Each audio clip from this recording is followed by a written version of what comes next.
नमस्कार दोस्तों। आशा करता हूँ सभी की पढ़ाई बहुत अच्छी चल रही होगी और मेरे बनाए गए वीडियो से आपकी पढ़ाई और ईमानदारी से बहुत ही अच्छी, साथ ही साथ तैयारी की तरफ होगी।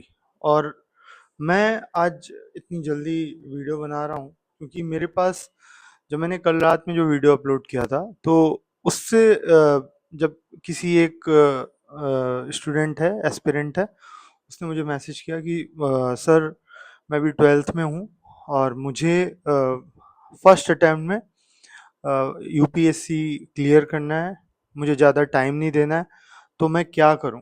तो मेरे पास जैसे ही सवाल आया, और मैं बहुत एक्टिव तरीके से मैंने उसे प्रॉमिस किया कि मैं कोशिश करूँगा कि आपको वीडियो इस पे बना के दूँ। और अगर वीडियो के माध्यम से आपको कुछ नहीं समझ में आता है और कुछ कन्फ्यूज़न रहती है, तो प्लीज़ मुझे कॉल करिएगा 9651469494। तो शुरू करते हैं वीडियो। सबसे पहले आप बेहतर तरीके से समझेंगे कि आप 12th है आपका, या किसी भी स्टूडेंट का जो चाहता है कि फर्स्ट अटेम्प्ट में निकले, ठीक है? मैं आपको अभी भी क्लियर कर दे रहा हूँ, अगर आपने ठाना है तो पक्का निकलेगा, लेकिन ये रास्ता आसान नहीं है, ये मंजिल पाना फर्स्ट अटेम्प्ट में बहुत मुश्किल है, तो उसी तरीके से आपको मेहनत भी करनी पड़ेगी।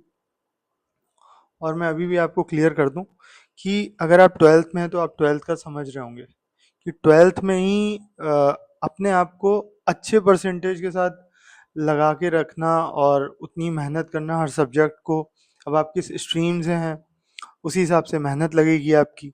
फिर उसके बाद अगर आप आपका बैकग्राउंड आर्ट्स नहीं है या कुछ भी है, अगर आप 12th में आर्ट्स लेते हैं, ठीक है, 11th या 12th में जो भी आपके स्कूल के नॉर्म्स होंगे, 11th से शुरू हो जाता है।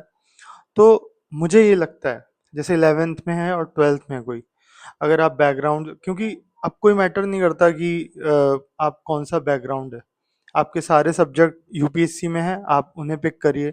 लेकिन जब लड़के आर्ट्स में होते हैं तो उनके पास जीएस सेक्शन बहुत ही इजी मिल जाता है उनको, क्योंकि वहाँ ज्योग्राफी है, ठीक है, पॉलिटिकल साइंस है। मेरी बात समझिएगा, बशर्ते आपका मैथ्स ठीक रखिएगा, इंग्लिश भी थोड़ी बहुत ठीक रखिएगा। इंग्लिश का वेटेज बहुत है, आप समझिएगा। बहुत लोग नहीं बताएंगे, बहुत लोग बताएंगे। मैं आपको यही बोलना चाहता हूँ कि इंग्लिश अब ऐसी चीज, ऐसा है कि हिंदी मीडियम वाले बहुत सारे छात्रों का सिलेक्शन नहीं हो पाता है, इसी फोबिया में रहते हैं कि क्या होगा क्या नहीं होगा, ठीक है? तो मैं यही बताना चाहता हूँ कि जीएस सेक्शन आपको इंटर के बाद फिर ग्रेजुएशन करना पड़ेगा, फर्स्ट सेकंड थर्ड। अभी उस लड़की के पास 5 साल है, ठीक है, उसने क्लियर किया है मैसेज के थ्रू मुझे। तो मैंने यही सोचा है कि मैं जो भी 11 12th में अपने आप को अपडेट कर रहे हैं कि मैं आगे क्या करूँगी या करूँगा, तो मैं उन्हें यही कह रहा हूँ कि अगर हो सके, मतलब मुझे जो लगता है सही, मैं यही कहूँगा आपसे कि आप अपने सब्जेक्ट्स को एक बार सिलेबस उठाएं यूपीएससी के।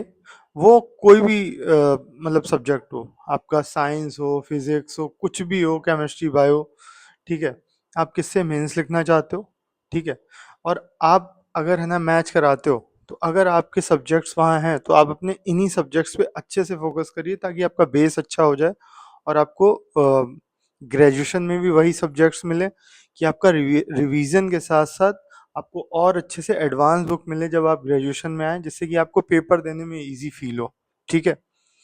अब ये हो गई आपकी तैयारी की एक है ना स्ट्रेटजी, ठीक है? अब बात करते हैं, आपको फर्स्ट अटेम्प्ट में निकालना है, तो मैं आपको इस चीज़ की गारंटी नहीं दूंगा, ये 50-50 रहता है, क्योंकि बहुत सारे जो मेरे है ना एस्पिरेंट हैं, मैंने उनको बोला है कि एक बार वीडियो देखिए टॉपर्स के, वो क्या कहते हैं कि फर्स्ट अटेम्प्ट में कैसे निकलता है, कैसे नहीं निकलता है, तो आपको ये पता चलेगा कि आप कई जो टॉपर्स हैं आईएएस के, वो चौथे अटेम्प्ट में फर्स्ट रैंक मारते हैं, वो पहले अटेम्प्ट में भी मारते हैं। तो ऐसा ज़रूरी नहीं है कि आप अटेम्प्ट से कौन से अटेम्प्ट में निकालोगे और कौन से अटेम्प्ट में आपका मेहनत रंग लाएगी, ठीक है? आप पूरी कोशिश ये करेंगे कि आपके बेसिक्स, आपका सिलेबस, सिलेबस के साथ अच्छे से रहिए। जो 12th में है वो थोड़ा-थोड़ा सिलेबस देखता रहे यूपीएससी का, उसे सिलेबस देखना है, ठीक है? एकदम अच्छे से।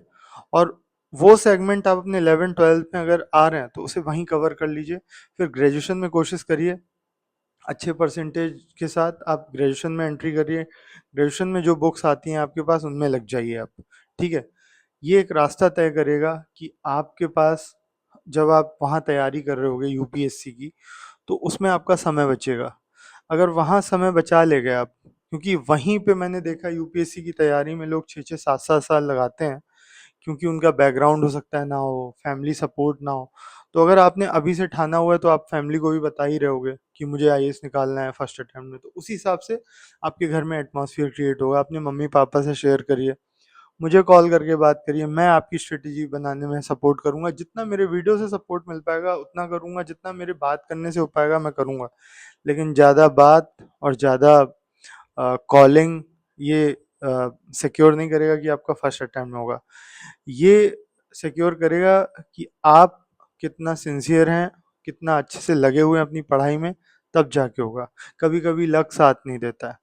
तो इसीलिए आप अपने मेहनत से मत, सिंसियरली तैयारी करिए, हार्ड वर्क करिए, स्मार्ट वर्क करिए, जिससे कि आपके लक्ष्य को, आपके गोल को ईज़िली आप अचीव कर पाएँ। और मैं यही कहूँगा कि जितना ईमानदार रहेंगे अपनी तैयारी के साथ, मतलब जो आप कहते हैं, जो करते हैं, कथनी और करनी में फ़र्क मत रखिएगा। मैंने बहुत सारे लोगों को देखा है, बहुत कुछ बोलते हैं, बड़बड़ाते हैं, लेकिन तैयारी वो उनकी कुछ नहीं होती है। बार-बार सवाल करते हैं, जो जितना सवाल करेगा आप उतना पीछे होते जाओगे, क्योंकि सवालों में आपका सिलेक्शन नहीं है, आपका सिलेक्शन है आप कितनी देर पढ़ते हो। मैंने देखा है लोगों को 10-10, 11-11 घंटे पढ़ते हैं, स्ट्रैटेजी के साथ, प्री का पढ़ते हैं, मेंस का पढ़ते हैं, किस तरीके से टॉपिक्स को प्रिपेयर करना है, वैसे पढ़ते हैं। तो कोशिश यही करिए दोस्तों कि आप अपने जो भी मैंने स्ट्रैटेजी बताई है उसके साथ लगे रहिए। 12th है, 11th है, कोई मैटर नहीं करता। आप इतनी यंग एज में समझ गए हो आपको लाइफ में क्या करना है, ये बहुत बड़ी चीज़ है। दोस्तों कुछ समझ आया हो तो ज़रूर मैसेज करिएगा। मिलते हैं नेक्स्ट वीडियो पे, तब तक के लिए जय हिंद, जय भारत।